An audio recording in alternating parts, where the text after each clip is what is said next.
Hi guys, it's Eddie the Magic Monk. In this lesson, we're going to talk about what surveyors actually do when they want to find the distance between objects. So let's say that I'm drawing a bird's eye view of some kind of park. Okay, so imagine that this is a big park and you're a drone flying over the park. And there are some points on this park, and you want to find the distance between these points. So you want to find the distance and the area covered by these points or something like that.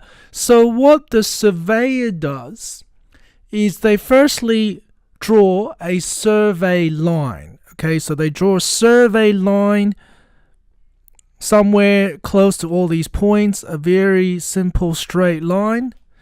Okay, and they're going to label some key points. Okay, so we're going to have one end of the line, let's use a different color. One end of the line, I'm going to call it point A. The other end of the line, I'm going to call it point B. Okay, and then what I'm going to do is at each of these points, what I'm going to do is draw a line from each of these points to the survey line. Use a different color. From each of these points, I'm going to draw a line to the survey line, and I'm going to make sure that these blue lines are at right angles to the survey line.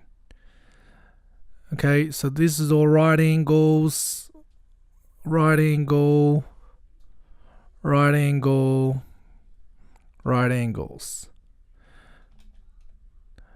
Okay, so what the surveyor does is basically they set up poles or staffs or however you want to call them at each of these points that they intersect. They set up a pole here, a pole there. And what they do is they measure the distance between these poles as well as the blue lines, which are called offsets. These things are called offsets. Okay, these things are called offsets. So they measure these points and then they basically write all the measurements down, and that helps them survey the whole area. Survey the whole area, which can give you the distance between these points or the area between these points and so on. Okay, so let's put up some measurements. Okay, so I have measured the distance between all of these points, and I've written down the measurements. Obviously, these are all made up, but you will be hopefully given these numbers on the exam to work with. So you've given all of these points, and the first thing you need to do is record the data in what's called a surveyor's field book. Okay, so what is the format of the field book? So there's really not much reasoning to it. It's just a convention. So basically the survey line down the middle is going to be represented by sort of a long rectangle shape. Okay, so it's just a long rectangle. At the ends of the rectangle is a small triangle.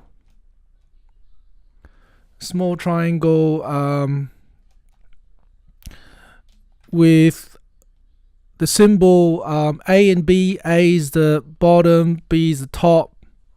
So they just represent these 2 points, obviously. And then what we do is we draw pretty much the same thing. So the offsets, we draw them out.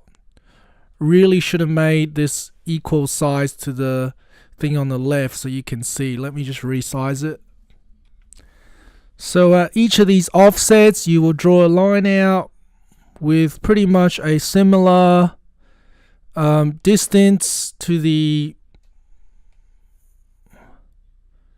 diagram on the left. So this is the exact same situation. Okay, you're just representing it with a different diagram that the surveyors use to as a way of recording this information. Okay, so this is just a convention that's followed by surveyors, so I guess they can understand each other. So what happens is the surveyor also labels each of these points with like an alphabet, a letter in the alphabet. So what they usually do is we've got A at the start, B at the end, and then they start labeling it using some more letters. So they go C, for example, C, D,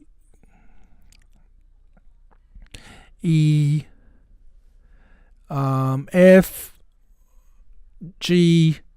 So these letters just represent these points. So I could even just put them here, C, D, E, F, G. They just represent the location of these points. And then once you have done that, you're also going to label the outside point. So I'm going to label this point G, H, C, D, E, F, G, H, I, J, K, L. So they just represent these points out here, H, I, J, K, L.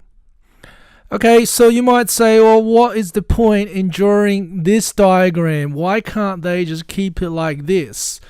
So the cool thing about this diagram is that instead of just writing out these numbers here, what they do is they write out the total distance along the survey line, the running total distance.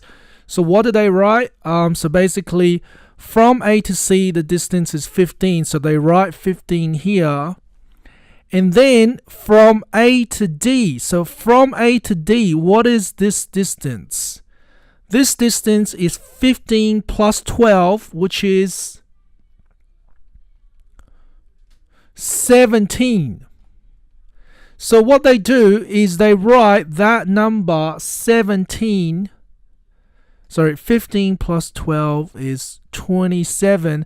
So what they do is they write that number 27 over here. Okay, so I'll just write that down again. 15 plus 12 is 27. So they write that number here. That means that from point A to point D, the distance is 27. So that's what the number 27 means. So if I keep going up, 27 plus 8 is 35, and then 35 plus 11, okay, because from A to F, the distance would be 35, which comes from 15 plus 12 plus 8, that's 35.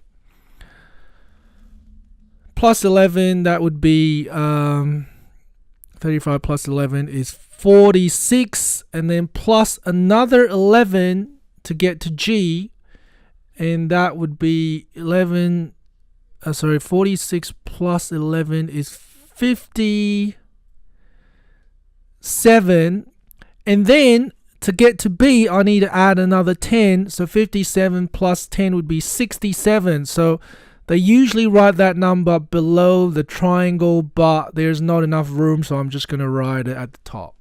Before we finish drawing the field book, we also need to label the lengths of the offsets. So you can see here, I've labeled this set length as 10 meters. So you got to put 10 here. You got to put 19 here. You got to put 18, 30.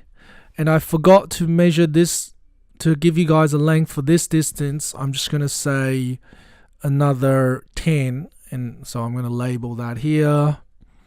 So you can see that this is now a completed field book.